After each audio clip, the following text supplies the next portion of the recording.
Bab 62. Memeras bos.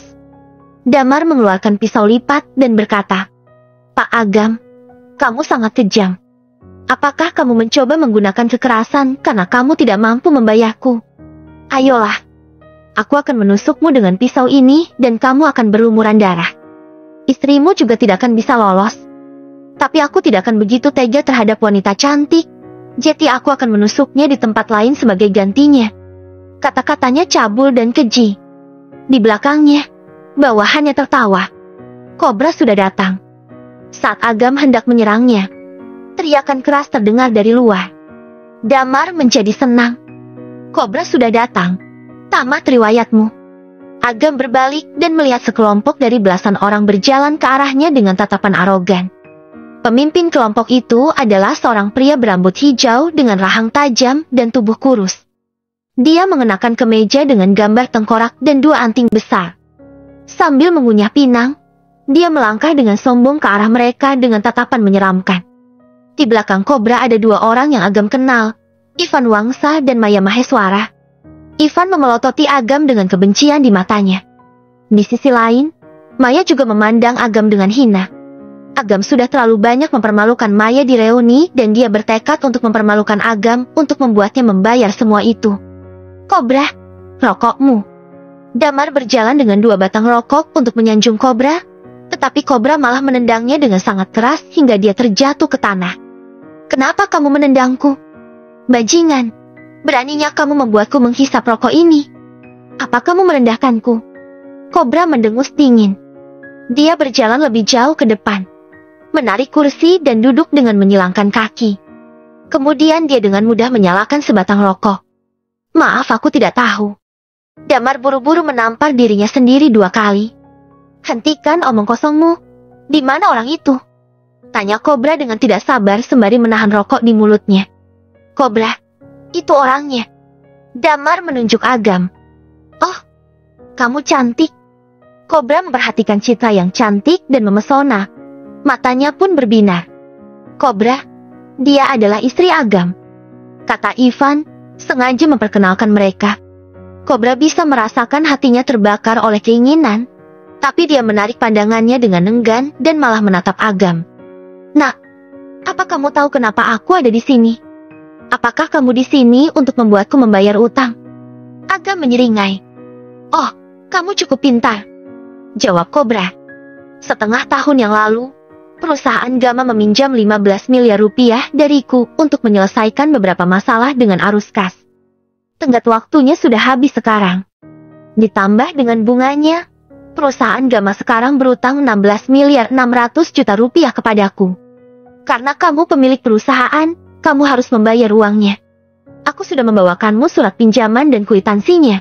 Bersiaplah untuk membayar semuanya." Agam tidak bisa berkata-kata. "Tidak bisakah kalian sedikit lebih kreatif? Damar juga mencoba menipuku dengan trik yang sama sebelum kalian datang. Persetan denganmu. Aku tidak mempermainkanmu. Serius sedikit."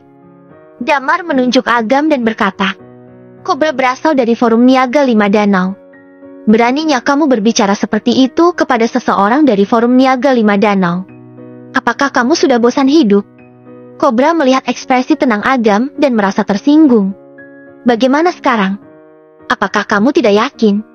Aku bisa memotongmu menjadi beberapa bagian dan menjadikanmu makanan ikan di lautan." "Agam, pasti ada yang salah dengan otakmu sampai kamu berani memprovokasi Forum Niaga 5 Danau," kata Ivan menimpali saat dia berdiri di sebelah Kobra. "Tapi karena kita sudah saling kenal untuk waktu yang lama dan aku tidak sempat minum denganmu karena kamu pergi terburu-buru terakhir kali, kenapa kamu tidak segera membayarnya 14 miliar rupiah agar aku bisa membelikanmu makan malam?" Ivan kemudian tersenyum tulus pada Kobra dan bertanya, "Kobra, Agam adalah temanku. Bisakah kamu menganggapnya lunas dengan uang 14 miliar rupiah?" Ia membuatnya terdengar seperti dia benar-benar dekat dengan Agam. "Baiklah. Karena kamu yang memintanya, aku bisa menganggapnya lunas dengan 14 miliar. Tapi, aku punya satu syarat. Biarkan wanita ini tinggal bersamaku selama seminggu dan aku akan melupakan semua masalah ini." Kobra menyipitkan matanya yang cabul dan menatap tubuh Citra. Kobra menatapnya penuh nafsu pada kakinya yang cantik dan ramping. Ekspresinya penuh dengan keinginan untuk merusaknya. Agam, jangan buang waktumu untuk hewan-hewan ini. Mari kita pergi dulu dan membuat rencana nanti. Citra merasa jijik melihat orang-orang ini. Dia belum pernah berhubungan dengan preman seperti itu sebelumnya. Pergi. Kobra menendang jauh kursi yang ada di depannya. Dia berdiri dan tersenyum seram. Sekarang kamu sudah membuatku merasakan banyak hal. Apakah kamu pikir kamu bisa pergi tanpa memuaskanku? Kamu bisa berlutut dan melayaniku kalau kamu ingin pergi. Aku akan melepaskanmu dan suamimu setelah aku puas. Para bawahannya tertawa terbahak-bahak. Maya berkata dengan sinis, Agam, setelah kamu meninggalkanku sepertinya kamu sudah menemukan wanita jalang yang sok suci. Lihatlah dia. Dia seharusnya bersyukur bisa melayani Kobra. Tapi dia berpura-pura menolak tawaran itu. Sungguh sok suci. Selain itu, kenapa dia ragu-ragu untuk menghabiskan malam dengan seorang pria? Yang harus dia lakukan adalah menyingkirkan martabatnya dan melayaninya. Dia dapat membantumu menghemat 2.600.000.000 rupiah dengan menghabiskan waktu seminggu dengan seseorang seperti Kobra. Bukankah ini saling menguntungkan? Maya tidak pernah senang melihat kehidupan Agam menjadi lebih baik. Dulu ketika dia melihat betapa cantiknya Citra, Maya tidak hanya cemburu, tetapi hatinya juga dipenuhi dengan kebencian. Kalau dia terseret lumpur, dia menolak untuk melihat orang lain dalam keadaan bersih. Karena itu, dia tidak menginginkan apapun selain melihat Citra dipermalukan oleh Kobra dan bawahannya. Dia sangat senang hati kalau hidup Citra hancur selamanya pada saat itu. Citra hendak membalas, tapi dia merenungkan kata-kata Maya dan bertanya pada Agam, "Apa dia mantan pacarmu?" "Ya, kamu punya selera buruk dalam memilih wanita." Agam menggelengkan kepalanya tanpa dah. Saat itu dia terlalu polos ketika menilai Maya. Dia benar-benar tertipu. Saat itu dia terlalu polos ketika menilai Maya. Dia benar-benar tertipu selama 4 tahun sebelum dia mengetahui tentang sifat ganasnya. "Jalang, apa maksudmu? Apa kamu pikir kamu sesempurna itu? Kita tidak begitu berbeda satu sama lain." Maya berteriak seperti wanita cerdik. Mendengar itu, pria lain memandang Maya dengan penuh hinaan. Meskipun orang-orang ini jahat, mereka tidak buta. Mereka tahu betul Maya tidak sebanding dengan Citra. Kobra melambaikan tangannya dengan tidak sabar. Sekelompok preman memblokir pintu dan ruangan menjadi lebih gelap. "Kamu harus tahu kalau setiap orang yang berutang uang padaku sudah pergi jauh-jauh. Bahkan menyatakan dirinya bangkrut untuk melunasi utang mereka. Selain itu, setiap wanita yang aku inginkan akan naik ke tempat tidurku untuk memuaskanku." Kobra membuka kancing pakaiannya dan tertawa seram. "Gadis, aku akan memberimu 2 pilihan. Kamu bisa membayarku 14 miliar rupiah dan tinggal di tempat tidurku selama seminggu, atau aku akan melumpuhkan suamimu dan mempermalukanmu tepat di depannya. Lalu aku akan mencincangnya dan melempar dia ke laut untuk memberi makan ikan. Tentukan pilihanmu sekarang." "Bajingan, begitukah caramu berbisnis? Ini keterlaluan." Anggota tubuh Citra menjadi dingin karena ketakutan dan seluruh tubuhnya gemetar. Dulu dia pernah bertemu dengan beberapa pria yang memiliki pemikiran yang buruk tentangnya, tetapi karena mereka semua berada dalam lingkaran sosial yang sama, bagaimanapun mereka akan menahan diri. Ini adalah pertama kalinya dia bertemu dengan orang yang sangat sombong seperti Kobra. "Hahaha. Ya, aku memang keterlaluan. Tapi kamu bisa apa?" Kobra tidak terpengaruh. Sebaliknya dia terlihat semakin sombong. "Aku dari Forum Niaga 5 Danau. Jadi apa yang akan kamu lakukan untuk menghentikan sikapku yang keterlaluan?" Semua bawahannya terhibur dengan pemandangan di hadapan mereka. Ivan juga tampak bersemangat saat dia berpikir, "Agam, oh, Agam, aku sudah mengalahkanmu kali ini. Memangnya kenapa kalau kamu mengenal keluarga Baskara? Sudah menjadi rahasia umum kalau keluarga Baskara tidak akan melawan Forum Niaga 5 Danau demi pecundang sepertimu." Tentu saja, Ivan menganggap kartu truf Agam adalah keluarga Baskara. Jadi dia yakin kalau Agam kalah kali ini. 16.600.000.000 rupiah, kan? Oke, aku akan membayarmu. Agam mengeluarkan cek dan menyerahkannya. "Cek? Dari pecundang sepertimu? Hah? Kamu aktor yang hebat." Setelah menerima cek, Ivan melihat angka-angka itu dan tertawa. 20 miliar rupiah. Agam, bukankah kamu terlalu banyak membual? Setelah itu dia menyerahkan cek itu kepada Cobra dan berkata, Cobra, lihatlah ceknya. Pecundang ini jelas tidak menganggapmu serius. Dia bahkan berpikir dia bisa membodohimu dengan cek palsu. Kalau begitu dia sedang cari mati. Cobra mencibir dan melirik cek itu, lalu senyumnya membeku. Nama yang tertulis di cek itu adalah Wahyu Pradana. Melihat perubahan ekspresi Cobra, bawahannya juga datang untuk melihatnya. Begitu mereka melihat nama itu, mereka semua tercengang. Beberapa dari mereka menjadi lemas bahkan terjatuh ke tanah, karena kaki mereka terlalu gemetar. Mereka saling bertukar tatapan dan wajah mereka dipenuhi ketakutan ketika mereka menyadari kalau mereka memeras uang dari bos mereka sendiri. Bab 63. Ketakutan akan dia. Dilihat dari reaksi Cobra, Ivan menebak kalau cek itu asli. Seketika dia menjadi marah. Aku hanya berhasil mendapatkan sedikit uang bahkan setelah apa yang aku lakukan selama ini. Tapi Agam bisa mengeluarkan cek 20 miliar rupiah dengan begitu mudah. Ini tidak adil. Ivan mendengus kesal di dalam hati. Tapi setelah dipikir-pikir, dia merenung. Oke, memangnya kenapa kamu memiliki 20 miliar rupiah? Kamu tetap harus memberikannya. Dulu, aku bisa mengambil perusahaanmu darimu dan membuatmu menjadi gelandangan. Sekarang, aku juga bisa membuatmu bangkrut dan membiarkanmu menjadi orang miskin lagi. Apalagi semua kwitansi dan tagihan itu palsu. Dengan kata lain, Cobra mendapatkan 20 miliar rupiah tanpa melakukan apa-apa. Aku pasti akan dihargai karena aku sudah banyak berkontribusi dalam masalah ini. Saat memikirkan itu, Ivan menjadi gelisah dan berbalik badan untuk melihat Agam. Tak disangka kamu hidup bergantung dari orang lain. Baiklah, kalau begitu 20 miliar rupiah akan dianggap sebagai hadiah darimu untuk Cobra. Adapun apakah dia akan melepaskanmu, itu semua tergantung pada suasana hatinya. Dengan itu, Ivan mencondongkan tubuh ke dekat telinga Cobra dan berkata dengan cabul. Cobra, aku yakin kamu belum mengetahuinya. Citra berasal dari keluarga Pambudi dan dikenal sebagai wanita tercantik di kota primadona. Dia sangat menakjubkan. Bahkan ada desas-desus kalau dia masih perawan. Apakah kamu tidak mau mencicipinya? Tidak ada pria yang akan menolak gadis perawan cantik. Sejak awal, Ivan ingin Agam mati. Tak diduga begitu Ivan selesai berbicara, Cobra memelototinya dengan marah. Sebelum Ivan sempat bereaksi, Cobra mengangkat kakinya dan menendang Ivan. Setelah itu, Cobra memberinya 2 tamparan dan membuat wajahnya membengkak. Maya dan Damar tercengang. Mereka bukan dari Forum Niaga 5 Danau. Jadi mereka tidak mengerti kenapa Cobra begitu marah. Kalau itu cek orang lain, 20 miliar rupiah itu pasti sudah diambil oleh Cobra. Tapi dia tidak akan berani menerima cek Wahyu. Meskipun Cobra adalah anggota Forum Niaga 5 Danau dan mengaku sebagai tingkat eksekutif, dia hanyalah seorang bawahan.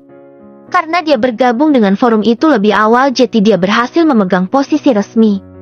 Kenyataannya dia sama sekali tidak memiliki suara. Kalau tidak, dia tidak mungkin tidak mengenal Agam. Dengan menahan kecemasan dan ketakutannya, Cobra bertanya, "Dari mana kamu mendapatkan cek ini?" Dia memberikannya padaku. Apa kamu pikir aku mengambilnya dari sakunya? Kemudian Cobra bertanya dengan takut. Jadi, kamu adalah Pak Agam. Selama 2 hari Cobra dikirim untuk menagih bayaran. Makanya dia tidak hadir. Tapi dia sudah mendengar tentang Agam setelah dia kembali. Dia mengetahui kalau seorang pria tak bersenjata sudah menjatuhkan lebih dari 500 anggota. Tidak hanya itu, dia juga mengalahkan ketua mereka, Wahyu Pradana, yang terkuat di antara mereka hanya dengan 1 gerakan. Karena itu, pria itu menjadi terkenal. Sebelum datang ke sini, Cobra sudah mengetahui nama Agam. Tetapi dia tidak pernah mengaitkan Pak Agam dengan Agam yang ada di hadapannya. Pada saat ini, dia membuka mulutnya tetapi tidak dapat mengeluarkan 1 kata pun. Takut setengah mati adalah salah satu cara untuk menggambarkan perasaannya saat ini. Bahkan ketua mereka juga menghormati Agam. Cobra merasa seperti sedang bermain api dan tidak bisa membayangkan apa yang akan terjadi padanya selanjutnya setelah dia memeras Agam dan mempermalukan wanitanya. Kalau ketua mereka mengetahuinya, nasibnya akan lebih buruk daripada mati. Tanpa ragu, Cobra berlutut. Para preman dari Forum Niaga Lima Danau juga menjatuhkan senjata mereka dan serempak berlutut, tidak berani mengangkat kepala mereka. Pak Agam, aku salah. Aku tidak mengenalimu. Maafkan aku dan biarkan aku tetap hidup. Kobra terus membungkuk pada Agam dan menangis minta ampun. Melihat itu Agam berkata sambil bercanda, Kobra, kamu bisa mengambil uangnya atau aku akan merasa tidak enak. Tidak, aku tidak bisa menerimanya. Kobra menggelengkan kepalanya putus asa dan menyerahkan kembali cek itu dengan kedua tangannya. Ambil saja. Tidak, aku tidak mau. Kamu berasal dari Forum Niaga Lima Danau. Aku tidak bisa menyinggungmu. Sebaiknya kamu simpan saja. Ivan dan gengnya tercengang. Kobra yang terkenal rakus dan bejat menolak menerima uang 20 miliar. Apa sifatnya sudah berubah? Pikir mereka. Pak Agam, aku benar-benar tidak bisa menerimanya. Aku akan mati kalau aku mengambilnya. Kobra menampar dirinya sendiri beberapa kali. Wajahnya bahkan tergores oleh kukunya. Kobra, aku berkencan dengan Agam selama 3-4 tahun. Aku tahu orang seperti apa dia. Pasti ada kesalahpahaman. Setelah mengatakan itu, Maya menoleh ke Agam dan berteriak. Cepat beritahu Kobra kalau kamu seorang yang tidak berguna.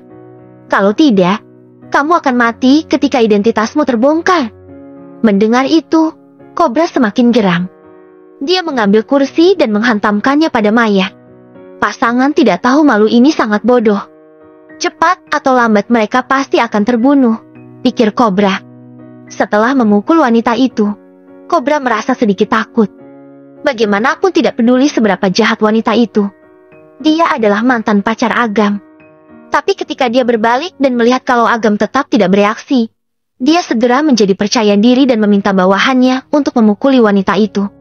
Segera riasan dan wajah Maya rusak, rambutnya berantakan seperti wanita gila.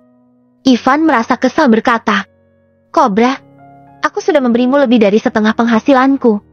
Selain itu, aku juga membantumu mendapatkan cek 20 miliar rupiah. Bagaimana bisa kamu melakukan ini padaku? Apa kamu tidak takut akan membuat anak buahmu kecewa padamu? Sialan kamu. Beraninya kamu mengungkit uang 20 miliar rupiah. Kobra tidak tahan lagi. Dia menjambak rambut Ivan dan menyuruhnya melihat Agam. Buka matamu lebar-lebar dan lihat baik-baik. Pak Agam adalah teman baik ketua kita, Pak Wahyu. Cek ini dari ketua. Aku tidak punya masalah denganmu. Tapi kamu ingin aku berurusan dengan Pak Agam. Kamu cari mati dan melibatkan kami ke dalam masalah ini. Sialan. Aku bunuh kamu. Ketua Forum Niaga Lima Danau adalah Wahyu Pradana. Ivan berteriak dalam hati. Mata Ivan melebar tidak percaya saat dia melihat tanda tangan pada cek di depannya. Bulir keringat bercampur darah mengalir di pipinya dan bibirnya menjadi pucat. Sejak reuni kelas, Ivan sudah membuat rencana untuk mendapatkan kembali perusahaan. Dia menghabiskan banyak uang untuk menyewa orang-orang dari Forum Niaga Lima Danau untuk membantunya. Dia tidak pernah menyangka Agam dan ketua Forum Niaga Lima Danau adalah teman. Ivan ketakutan, tetapi dia masih merasa tidak puas. Kobra, cek hanya membuktikan kalau ada kesepakatan antara keduanya, tapi itu tidak berarti apa-apa. Dia hanya beruntung mengenal ketua. Beruntung? Mata Kobra dipenuhi dengan kejahatan. Sambil menggertakkan gigi, dia menjawab. Ketua yang beruntung mengenalnya. Dalam hal kekuatan. Bahkan ketua pun harus takut padanya. Bung! Suara keras terdengar seperti sambaran petir. Karena ketakutan yang ekstrem, Ivan dan gengnya tercengang di tempat. Tidak mungkin. Bagaimana mungkin ketua Forum Niaga Lima Danau takut pada pecundang seperti dia? Ivan bergumam sendiri. Aku terus mengatakan kalau Agam adalah pecundang. Tapi sebenarnya aku ini apa? Aku bahkan lebih buruk dari pecundang. Ivan merenung. Dia tidak bisa menerimanya sama sekali. Maya tampak lebih tegang. Yang Maya lewatkan bukan hanya seorang pria yang pernah sangat mencintainya, tetapi juga pria dengan kekuasaan dan kekayaan yang sangat besar. Itu semua adalah hal yang Maya impikan. Tetapi dia sudah meninggalkannya. Maafkan aku, Agam. Kita sudah saling kenal sejak lama. Ivan berlutut di tanah dan memohon belas kasihan dengan putus asa. Citra menarik lengan baju Agam dan berkata, lupakan saja, Tidak baik membunuh seseorang. Melihat kobra, Agam bertanya, apakah kamu pikir kamu akan baik-baik saja? Tubuh kobra bergetar, lalu dia menjawab, aku bersedia dihukum. Kamu menindas orang lain sesuka hati karena jumlahmu melebihi mereka. Aku pikir aku akan membunuh kamu kalau aku tidak mendapatkan cek ini. Agam tidak akan pernah membiarkan mereka lolos karena perbuatan jahat mereka. Setelah jeda dia melanjutkan. Sebelumnya, kamu mempermalukan Citra. Kamu harus memotong lidahmu dan mencungkil matamu. Dan yang lainnya juga. Agam menatap Damar dan berkata, oke, hukumanmu berbeda. Kamu ingin menyentuh Citra dengan tanganmu, kan? Haha. Lepaskan otot tanganmu dan patahkan kedua lenganmu. Menghadapi aura intimidasi Agam, Damar tidak tahan lagi. Apa kamu pikir sekarang kamu terlihat hebat? Aku bunuh kamu. Setelah berteriak, dia mengayunkan pedangnya ke arah Agam. Serangan Damar sangat tiba-tiba sehingga rata-rata orang tidak akan punya waktu untuk menghindar. Pedang itu hampir mendarat di kepala Agam. Tampaknya pertumpahan darah akan terjadi pada detik berikutnya. Haha. Agam menyipitkan matanya, lalu melepaskan aura yang sangat menakutkan dari tubuhnya. Saat pisau itu mengenainya, pisau itu meledak berkeping-keping dan terbang ke arah Damar. Swoosh! Pecahan pisau menembus tubuh Damar dan detik berikutnya, mereka terbang dan memaku dia di dinding. Kulit Damar terkoyak dan seluruh tubuhnya berlumuran darah. Damar menatap dadanya yang sudah terkoyak. Dia bahkan bisa melihat ususnya di bawah dagingnya. Wajahnya langsung terkejut dan dia menjerit kesakitan. Adegan itu membuat semua orang bergidik. Kobra dan bawahannya sangat ketakutan sampai mereka tidak bisa berdiri dengan benar. Sebelumnya, mereka hanya mengetahui tentang Agam dari rumor. Sekarang mereka sudah menyaksikan kemampuan Agam dengan mata kepala sendiri.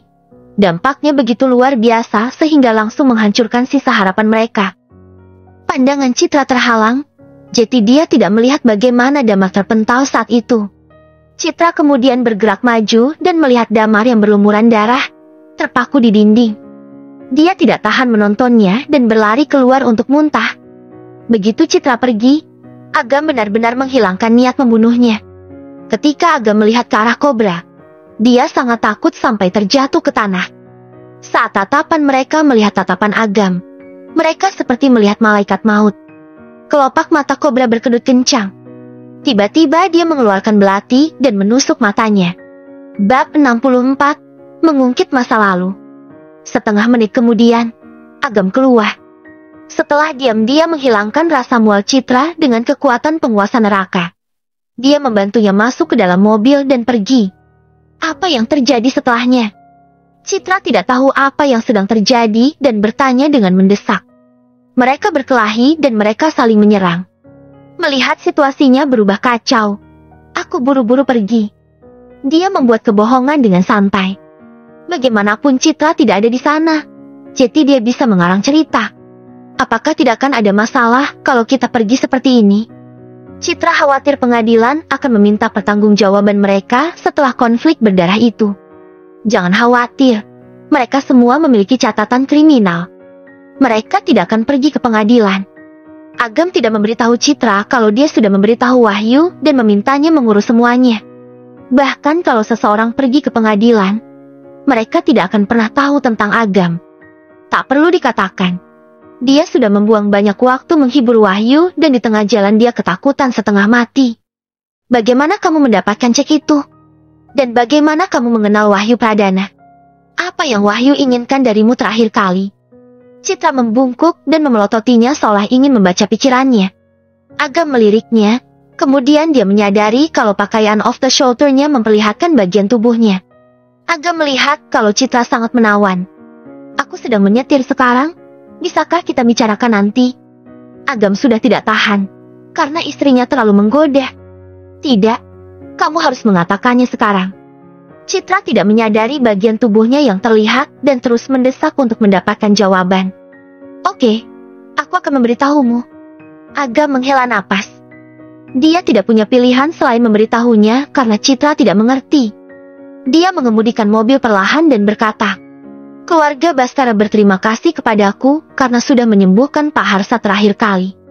Setelah mengetahui kalau perusahaanku telah diambil, mereka memperkenalkan Wahyu kepadaku untuk membantuku mendapatkan perusahaan kembali. Bagaimana dengan cek 20 miliar rupiah? Dia membantumu, tapi aku tidak mengerti kenapa dia memberimu 20 miliar rupiah. Citra menatap Agam dengan saksama. Agam berdeham dan menjawab, Wahyu adalah orang yang percaya tahayul dan feng shui. Beberapa waktu yang lalu dia mengalami kesulitan, jadi dia memanggilku untuk mencari tahu apa yang salah. 20 miliar rupiah adalah hadiahnya. Sambil menatapnya, Citra menjawab, kamu mengatakan kepadaku sebelumnya kalau kamu memiliki keterampilan medis dan sekarang kamu bahkan tahu feng shui. Apakah kamu juga mempelajari ini secara online? Sayang, kamu sangat pintar. Aku acungkan jempol untukmu. Agam tertawa dan mencubit hidung Citra. Tapi Citra menjawab dengan ekspresi baja. Kamu gila. Kamu sudah berbohong sekali, dan kamu ingin berbohong lagi. Entah itu keluarga Baskara atau Forum Niaga 5 Danau. Kamu tidak bisa main-main dengan mereka. Setelah kebenaran terungkap, kamu akan habis. Tidak terpengaruh, Agam menjawab. Para pengusaha ini semuanya kaya. Itu hanya jumlah sedikit. Mereka tidak akan mempermasalahkan ini lebih jauh. Itu terlalu berisiko. Bagaimana kalau? Percaya saja padaku. Semuanya akan baik-baik saja. Agam menyerahkan cek itu kepada Citra dan berkata, apakah kamu tidak ingin memulai bisnis? Kamu bisa menggunakan 20 miliar rupiah ini sebagai modal awal. Dan 6 miliar rupiah yang kamu transfer ke Kirana terakhir kali. Jangan memelototiku. Aku tahu kamulah yang mentransfernya. Jadi, totalnya 26 miliar rupiah. Aku akan memberikan semuanya kepada kamu untuk mendukung bisnismu. Apakah kamu melakukan semua ini untukku? Citra tercengang. Apa yang aku lalui sepanjang tahun ini sudah mengajari aku banyak hal. Aku tidak menginginkan banyak uang selama cukup untuk aku hidup. Agam tidak menjawab pertanyaan itu, tapi dia telah memperjelas dirinya. Citra menatap Agam dengan linglung. Pada saat yang sama, dia terlihat memiliki banyak pikiran. Setelah beberapa saat, Citra menyerahkan cek itu kembali dan berkata, kembalikan uangnya besok. Kenapa? Wahyu bukanlah orang yang baik hati. Kalau kamu mengambil uangnya dan dekat dengannya, cepat atau lambat kamu akan menderita. Aku tidak ingin merusak sisa hidupmu dengan 20 miliar ini. Citra beralasan. Agam mengenal Citra dengan baik. Jadi Agam tidak memaksanya untuk menerimanya. Keluarga Baskara yang memperkenalkan Wahyu kepadamu, kan? Yesi Baskara yang melakukannya, kan? Tiba-tiba Citra bertanya dengan acuh tak acuh. Kenapa kamu menyebut dia? Agam tampak bingung. Sudah kuduga itu dia. Kalau tidak, keluarga Baskara tidak akan begitu perhatian dan membantumu mengatasi masalah dari setahun sebelumnya. Kamu salah, bukan dia. Jawab Agam tulus. Kamu masih berbohong. Citra dengan marah mencubit pinggangnya. Kemarin lusa nenek Wanda memberitahuku kalau dia melihatmu masuk ke dalam mobil mewah berwarna merah dengan nomor pelat A8866 di gerbang perumahan dan kamu masih menyangkalnya. Diam sejenak. Dia mendengus. Wanita cantik dan mobil mewah, ya. Kamu sangat memesona ya. Untuk menghindari masalah lagi, Agam menyerah dan mengakuinya. Omong-omong, rambut siapa ini? Citra bertanya sambil menarik sehelai rambut dari celah di kursinya. Tentu saja bukan milik Yesi Baskara, kata Agam percaya diri. Dia belum pernah menawarkan tumpangan pada Yesi Baskara sebelumnya. Aku tahu ini bukan miliknya, tapi ini juga bukan milikku. Dilihat dari warna dan panjang helaian rambut ini milik mantan pacarmu, kan? Citra mendengus kesal. Kata yang paling dibenci bagi wanita manapun adalah mantan pacar. Ketakutan Agam mulai gemetar. Kenapa dia bertingkah seperti Sherlock Holmes? Tenungnya. Setelah beberapa saat, dia gelagapan. Aku bertemu dengannya beberapa waktu lalu dan aku membelikannya kopi. Aku bersumpah tidak ada yang terjadi di antara kita. Apa hubungannya denganku kalau ada yang terjadi di antara kalian berdua? Dengan ekspresi dingin Citra berbalik ke samping dan melihat ke sisi lain jendela. Setelah itu dia sedikit mengernyit dan bergumam pada dirinya sendiri. Perusahaan Gama. Agam dan Maya. Haha. Keheningan memenuhi mobil itu. Kembali ke area perumahan, Citra naik ke lantai atas dan mengunci diri di kamar. Beberapa menit kemudian, dia turun dan melemparkan setumpuk dokumen ke depan Agam. Perusahaan Gama memiliki terlalu banyak kredit macet. Aku sudah mengajukan pembatalan atas namamu, tanda tangan dan segel tanganmu. Setelah itu, Citra naik ke atas, meninggalkan Agam sendirian dengan keadaan linglung. Aku rasa perusahaan masih bisa diselamatkan, pikir Agam. Dia tidak berani memberitahu siapapun, jadi dia hanya bisa berseru di dalam hatinya. Malam berlalu dengan tenang. Keesokan paginya, dia membangunkan Citra untuk sarapan.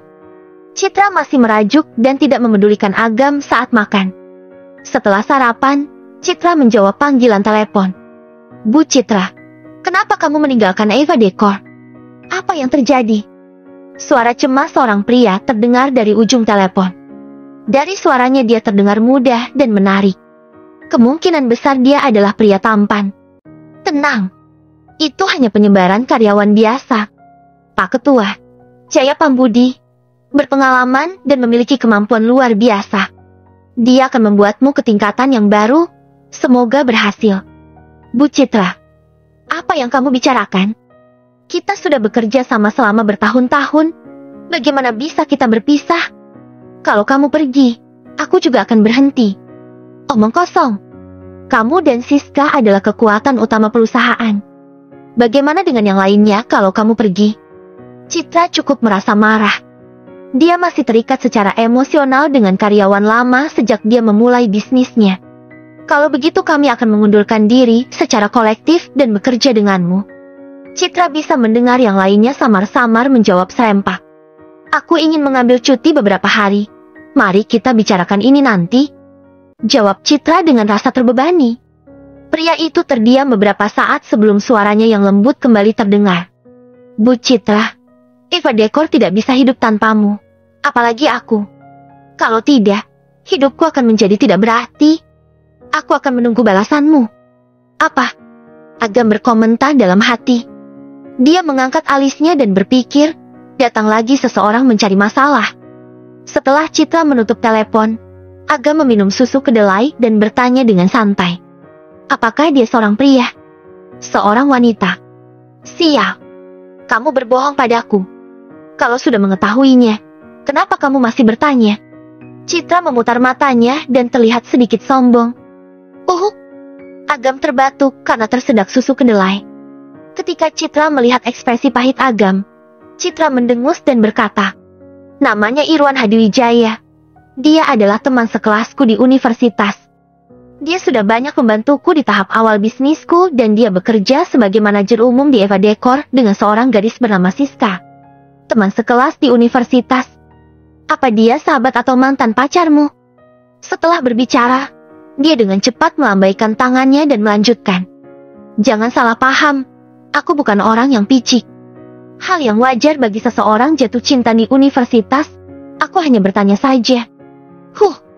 Apa kamu pikir dia sepertimu? Yang tidak tahu apa-apa selain berkencan di universitas?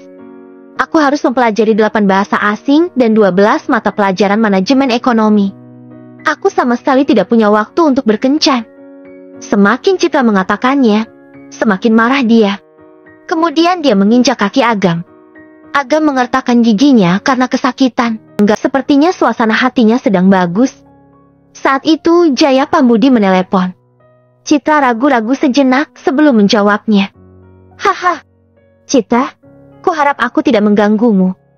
Jaya tertawa seolah dia adalah tetua yang baik hati. Paman Jaya, ada apa? Nada suara Citra tenang. Dia tidak ingin berbasa-basi dengan kerabatnya ini. Hei, aku tahu suasana hatimu sedang buruk. Bibimu dan aku sudah membahasnya. Kami ingin kamu menjadi wakil manajer umum Eva Decor dan terus menjalankan perusahaan. Bagaimana menurutmu?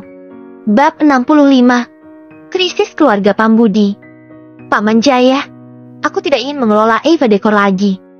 Minta saja orang lain melakukannya. Citra menanggapi dengan acuh tak acuh. Kalau Jaya bukan tetuanya, dia akan langsung menutup telepon. Saat itu Citra diminta meninggalkan pekerjaannya dan beristirahat. Sekarang setelah mereka mendapatkan perusahaan, mereka ingin dia kembali dan bekerja seperti budak mereka. Dia bertanya-tanya apakah ada kerabat yang lebih tidak tahu malu daripada Jaya Pambudi. Kamu bukan anak kecil lagi. Jangan terlalu kekanakan saat mengambil keputusan. Setelah jeda, Jaya berkata dengan serius. Sejak kamu pergi, karyawan senior Eva Decor merasa putus asa dan itu sangat memengaruhi kemajuan bisnis. Kalau kamu tidak menyelesaikannya dan terjadi masalah, jangan salahkan aku kalau aku memecat mereka semua. Citra sedikit kesal dan menjawab. Paman Jaya, kamu adalah ketuanya dan kamu bisa membuat keputusan apapun. Bagaimanapun, aku harap kamu dapat menyelesaikan masalahnya dan memberi mereka kompensasi atau aku akan membantu mereka dalam menuntutmu ke pengadilan. Aku mau pergi keluar. Selamat tinggal. Sebelum Jaya bisa mengatakan apa-apa, Citra menutup telepon itu. Kalau dia terus berbicara dengannya, itu hanya akan menjadi percakapan omong kosong. Dia tidak ingin membuang waktu. Setelah menutup telepon, Jaya menelepon lagi. Citra merasa kesal, jadi dia melempar ponselnya ke atas meja dan naik ke atas tanpa mengatakan apapun. Agam menatap punggung Citra dan telepon yang berdering. Tatapannya berangsur-angsur menjadi dingin. Setelah itu, Norman Haris menelepon dan berkata, Pak Agam, Yana sedang tidak enak badan. Bisakah kamu datang dan melihatnya? Telepon di atas meja masih berdering tanpa henti. Agam mengambilnya dan menjawab panggilan itu. Jangan terlalu memaksakan. Itu hanya akan merugikanmu dan keluarga Pambudi. Setelah menutup telepon, dia mematikannya. Agam sudah mencoba yang terbaik untuk menunjukkan belas kasihan. Kalau Jaya bersikeras mencari masalah, dia menggali kuburannya sendiri. Sementara itu, Jaya menjadi marah setelah mendengar apa yang dikatakan Agam. Dia menghancurkan meja kantor dan beberapa botol sampai berkeping-keping. Ayah, ada apa? Kenapa kamu begitu marah? Adi Bono masuk. Itu semua karena Jaya ingin menceritakan semuanya, tetapi dia menahannya. Sangat memalukan diancam oleh pecundang seperti Agam. Jadi dia tetap tenang dan berpura-pura tidak ada yang terjadi. Bukan apa-apa. Bagaimana dengan reorganisasi perusahaan? Jaya menyalakan sebatang rokok untuk menghilangkan ketegangannya. Tidak ada kemajuan. Orang-orang itu melakukan apapun yang mereka inginkan hanya karena mereka karyawan lama. Mereka sama sekali tidak bekerja sama denganku. Jawab Adi dengan marah. Pada tahap awal bisnis Citra, dia memberikan beberapa saham istimewa kepada beberapa karyawan senior untuk memotivasi karyawan. Sekarang Eva Decor bekerja sama dengan keluarga Haris. Kekayaan bersih mereka meningkat. Karenanya saham istimewa orang-orang itu sangat berharga. Kalau mereka diberhentikan secara paksa, keluarga Pambudi harus membayar kompensasi yang sangat besar. Tapi para karyawan itu dengan sengaja mempersulit keadaan dan menolak mematuhi perintah kalau mereka tidak dipecat. Hal itu membuat Jaya dan Adi sakit kepala. Ayah, apa yang Citra katakan? Tanya Adi. Jaya sangat marah saat mendengarnya. Dia berkata dengan dingin sambil mendengus. Citra tidak berperasaan dan tidak tahu berterima kasih. Dia bahkan tidak ingin menjadi wakil ketua. Kenapa Hardi memiliki putri sialan seperti itu? Aku tahu dia begitu sombong. Dia pikir dia wanita tercantik di kota primadona dan ratu perdagangan. Dia bukan apa-apa tanpa dukungan keluarga Pambudi. Ayah, aku yakin tidak lama lagi dia akan datang untuk meminta maaf dan memohon padamu untuk menerimanya. Tentu saja, aku tahu itu. Tapi waktu tidak menunggu siapapun. Jaya sama sekali tidak peduli dengan Eva Decor. Ia hanya peduli tentang penandatanganan kontrak dan pinjaman tanpa bunga 600 miliar rupiah yang dijanjikan oleh keluarga Haris. Dengan uang 600 miliar rupiah bisa memperoleh bunga sekitar 40 miliar setahun, yang setara dengan keuntungan tahunan keluarga Pambudi. Mereka pasti akan menghasilkan banyak uang kalau dia bisa mendapatkan kesepakatan itu. Ayah, ayo kita telepon Yoga. Aku takut dia sudah melupakannya. Lebih baik mencoba peruntungan mereka daripada duduk santai menunggu hal itu terjadi. Jaya segera menelepon Yoga. Butuh lebih dari 10 detik sebelum panggilan dijawab. Halo, Pak Yoga. Aku Jaya Pambudi dari keluarga Pambudi. Sapa Jaya dengan hormat dan menundukkan kepalanya. Keluarga Pambudi. Yoga melirik Agam. Melihat Agam mengangguk, dia melanjutkan. Ada apa? Aku mau tanya soal kerja sama bisnis. Bukankah seharusnya Bu Citra yang bertanggung jawab atas kerjasama? Setelah Yoga segera. Nada suaranya dipenuhi dengan keraguan dan niat buruk. Citra sedang tidak enak badan. Jadi untuk sementara dia meninggalkan Eva Decor untuk aku kelola. Setelah jeda Jaya menambahkan. Tapi jangan khawatir. Meskipun dia sudah meninggalkan Eva Decor, itu tidak memengaruhi kerjasama kita. Menantuku, Adi Buono dan aku memiliki kemampuan dan pengalaman bisnis yang lebih baik. Kami tidak akan mengecewakanmu. Adi sangat bersemangat. Ketika ayah mertuanya menyebutkan namanya, dia berusaha mendorong Adi menaiki tangga sosial. Kalau Adi bisa meninggalkan kesan yang baik pada Yoga, dia akan segera menjadi sukses. Aku mengerti. Apa ada hal lain? Aku akan menutup telepon kalau tidak ada hal lain. Jawab Yoga tenang. Dia sudah menerima kabar itu dan sudah mempersiapkannya. Karena sekarang Jaya sudah mengakuinya, rencananya bisa dilakukan. Di mata keluarga Haris, keluarga Pambudi lemah seperti anak kucing. Tanpa dukungan Agam, keluarga Pambudi bukanlah apa-apa. Jangan tutup teleponnya. Tunggu sebentar.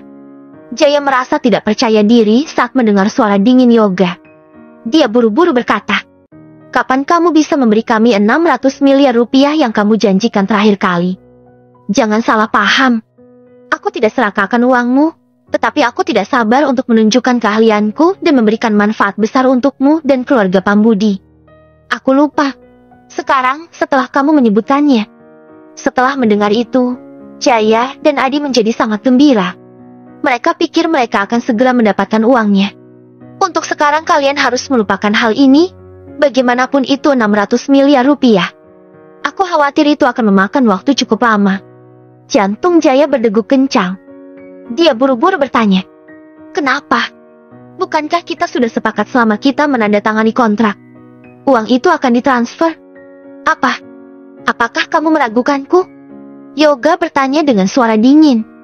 Hal yang tabu bagi seorang pengusaha untuk menarik kembali kata-katanya dan Yoga jarang melakukan hal-hal seperti itu. Tapi setelah mengenal sikap kerabat keluarga Pambudi, dia merasa orang-orang itu pantas diperlakukan seperti itu. Kalau bukan karena Agam tidak suka orang lain memutuskan atas namanya, Yoga pasti sudah lama memberi keluarga Pambudi pelajaran karena sudah merusak masa depan anak muda untuk keuntungan mereka sendiri. Maafkan aku hanya terlalu bersemangat. Apakah ada masalah? Kita akan melakukan yang terbaik untuk menyelesaikannya bersama. Jaya merasakan tenggorokannya menegang dan tercekik. Keluarga Pambudi mengandalkan 600 miliar rupiah untuk mengembalikan keadaan perusahaan. Tanpa arus kas di tangan, mereka tidak bisa berbuat apa-apa. Perusahaanmu mengalami kekacauan keuangan dan ada terlalu banyak berita negatif. 600 miliar akan terbuang sia-sia. Setelah jeda, Yoga berkata dengan tegas, "Kalau kamu ingin mendapatkan uang ini, kamu harus terlebih dahulu menyelesaikan semua masalah hukum, produk dan masalah obat-obatan palsu. Kalau tidak, aku tidak akan keberatan berganti ke perusahaan lain." Wajah Jaya menjadi pucat. Tapi semua ini akan memakan waktu dan biaya yang banyak. Jaya, kita berdua adalah pengusaha. Dalam bisnis keuntungan adalah hal yang paling penting. Ini bisnismu dan itu tidak ada hubungannya dengan aku. Aku hanya ingin melihat hasilnya. Jantung Jaya berdebar kencang. Itu adalah permintaan terakhir Yoga. Agam, kenapa kamu kemari lagi? Bajingan. Suara Yana terdengar dari ujung telepon. Yoga dengan cepat menutup telepon. Jaya memegang teleponnya dengan linglung. Ayah, apakah Yoga masih menolak untuk mengatakannya? Dia menambahkan, "Ada apa denganmu? Katakan sesuatu." Adi terus bertanya pada Jaya, tetapi dia tetap diam. Baru setelah dia menarik tangan Jaya, akhirnya dia tersadar. "Ayah, kenapa kamu melamun?" Sepertinya aku mendengar seseorang memanggil pecundang itu. Agam. Bab 66. Panggil aku Master. Adi terkejut. Kemudian dia buru-buru berkata, "Kamu pasti salah dengar. Aku sudah menyelidikinya. Belakangan ini, pecundang itu tinggal bersama Citra setiap harinya. Bagaimana dia bisa pergi ke tempat yoga? Selain itu, dia tidak punya kekuatan dan tidak cukup memenuhi syarat untuk mengunjungi yoga." Jaya menenangkan dirinya dan menyeka keringat dingin dari dahinya. "Kamu benar. Aku pasti salah dengar. Ayah, bagaimana dengan uangnya? Apakah Yoga menyetujuinya? Tidak, pendiriannya teguh. Dia baru akan memberi kita uang setelah kita menyelesaikan gugatan perusahaan dan masalah produk. Jaya merasa frustrasi. Pertama, dia terkejut dengan keputusan itu. Kedua, dia marah pada kata-kata pria itu. Lalu dia menyalakan sebatang rokok dengan wajah kesalnya. Dia berpikir dia akan mendapatkan 600 miliar rupiah setelah mendapatkan Eva Decor. Tak diduga, Yoga berubah pikiran dan itu membuat Jaya lengah. Butuh banyak uang untuk menyelesaikan masalah gugatan dan produk. Keluarga Pambudi baru saja dihidupkan kembali dan belum mulai mendapat untung. Dia berpikir dia akan mendapatkan 600 miliar rupiah setelah mendapatkan Eva Decor. Tak diduga, Yoga berubah pikiran dan itu membuat Jaya lengah. Butuh banyak uang untuk menyelesaikan masalah gugatan dan produk. Keluarga Pambudi baru saja dihidupkan kembali dan belum mulai mendapat untung. Bagaimana mereka bisa mendapatkan begitu banyak uang? Beberapa waktu yang lalu, keluarga Maheswara dan keluarga Gumelar berkunjung untuk mencoba mendekati kita. Kenapa kita tidak meminjam uang dari mereka? Tidak mungkin. Kalau kita meminjam uang, itu akan menyiratkan kalau kita tidak punya uang. Orang-orang itu mungkin terlihat lemah, tetapi pada kenyataannya, mereka semua adalah predator. Begitu kita menunjukkan kelemahan kita, mereka akan mengerumuni dan melahap kita hidup-hidup. Jaya memang berpengalaman.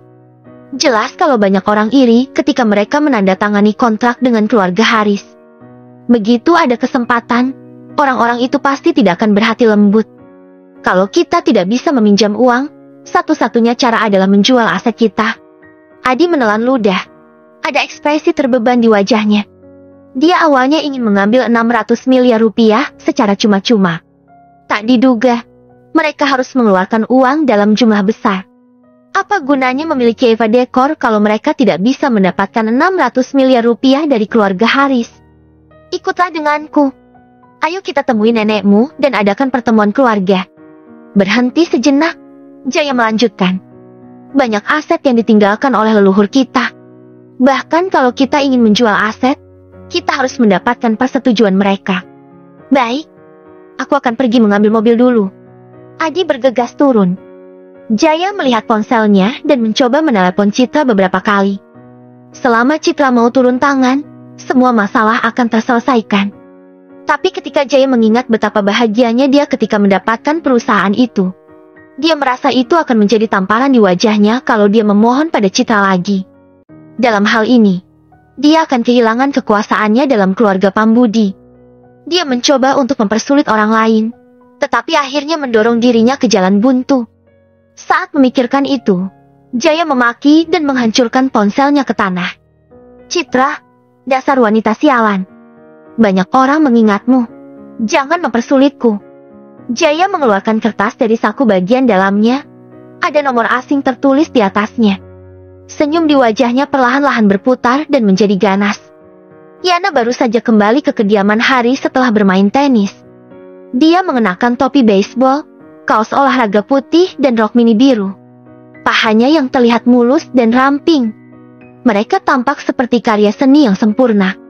Setelah bermain pipinya sedikit memerah dan dia berkeringat deras. Aroma tubuhnya memenuhi udara. Dia masih muda dan menawan. Aku yang mengundang Pak Agam ke sini untuk mengobati penyakitmu.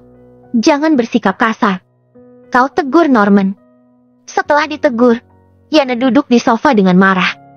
Dia menatap Agam dengan tatapan tajam seolah-olah dia memiliki dendam padanya. Pak Agam, dia, bagaimanapun Yana adalah satu-satunya anak perempuan di keluarga Haris.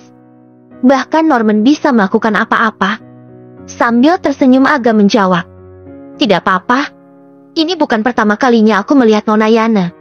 Sudah 4 atau 5 tahun. Tapi dia tidak berubah sama sekali.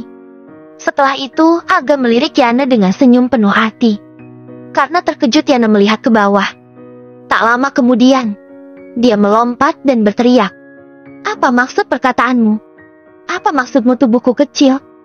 Semua wanita peduli dengan payudara mereka seperti bagaimana pria peduli dengan waktu seks rata-rata mereka. Secara teknis, milik Yana tidak terlalu kecil tapi juga tidak besar. Mereka adalah bagian dari tubuhnya yang paling tidak memuaskannya. Tidak diragukan lagi dia marah sekarang karena dia diejek oleh Agam. Diam. Kenapa kamu berteriak seperti itu? Kedepannya siapa yang akan mau menikahimu? Norman sangat marah. Lagi pula, tidak ada gadis dari keluarga kaya yang akan membicarakan payudara mereka di depan umum. Kakek, pria ini sudah melewati batas. Aku tidak akan membiarkan dia memperlakukan aku bahkan kalau aku mati. Omong kosong. Pak Agam memiliki keterampilan medis yang luar biasa. Hanya dia yang bisa menyelamatkanmu. Kalau kamu terus bertindak gegabah, aku akan menghukummu. Merasa dirugikan, Yana tidak berani mengatakan apapun. Saat itu, Agam bangkit dan hendak pergi. Norman dengan cepat bertanya, Pak Agam, kamu mau kemana? Aku punya prinsipku sendiri. Aku tidak akan mengobati pendosa, orang jahat, dan juga mereka yang tidak percaya kepadaku. Nona Yana sangat membenciku. Aku yakin dia tidak akan bekerja sama denganku untuk pengobatan. Daripada membuang-buang waktu, lebih baik pergi dulu. Sebelum Norman bisa mengatakan apa-apa, Agam menambahkan, jangan terlalu khawatir, dia masih dalam keadaan sehat. Sebagian besar adalah efek samping dari kerasukan roh terakhir kali. Selama dia terus berjemur di bawah sinar matahari selama 2 jam setiap hari, dia akan pulih setelah 1 tahun atau lebih. Tapi payudaranya akan menyusut dan akan menyusut sepenuhnya dalam waktu sekitar setengah tahun. Bagaimanapun, jika dioperasi tepat waktu itu tidak akan memengaruhi harapan hidup. Agam menatap Yana dengan pandangan penuh arti sebelum pergi tanpa ragu-ragu. Tunggu sebentar. Yana bergegas menuju Agam dan memelototinya. Apa maksudmu? Operasi itu tidak akan memengaruhi hidupmu. Kalimat sebelum itu. Oh, aku bilang payudaramu akan semakin mengecil. Apa kamu senang? Nona Yana. Aku tidak senang. Bodoh. Wajah Yana memerah dan matanya yang indah menyala karena marah. Jelaskan. Kenapa menjadi lebih kecil? Saat kamu berumur 17 tahun, kamu menabrak sesuatu yang keras di dadamu. Pembuluh darah dan meridian di dadamu tersumbat, menyebabkan dadamu mengalami keterlambatan pertumbuhan. Tidak ada yang serius. Paling banter mereka akan sedikit lebih kecil dan terkadang mereka akan sedikit sakit. Tapi kamu sudah disuntik dengan roh jarum dan energi jahat sudah menyebar ke seluruh tubuhmu, membuat kelainan pada penyumbatan tidak hanya memperburuk rasa sakit di dadamu, tapi juga menyebabkan dadamu mengecil dan akhirnya bernanah. Kata Agam dengan tenang. Kak, kamu bicara omong kosong. Apakah kamu sangat suka mandi dalam 2 hari terakhir? Bagaimana kamu bisa tahu? Yana mengangkat alisnya. Apakah orang cabul ini memata-mataiku? Pikirnya.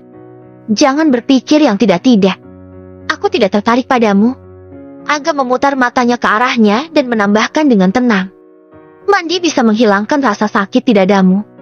Tentu saja. Kamu suka mandi. Ini adalah perasaan naluriahmu. Yana membuka mulutnya, tapi dia tidak bisa membantahnya. Apakah kamu ingin aku mengobatinya? Agam sedikit tersenyum. Sambil menggertakkan gigi, Yana menjawab. Ya, kalau begitu, memohonlah kepadaku. Tolong bantu aku. Tolong lebih tulus sedikit. Yana mengentakkan kakinya geram. Tidak apa-apa kalau kamu tidak ingin diobati. Bagaimanapun, kamu punya uang.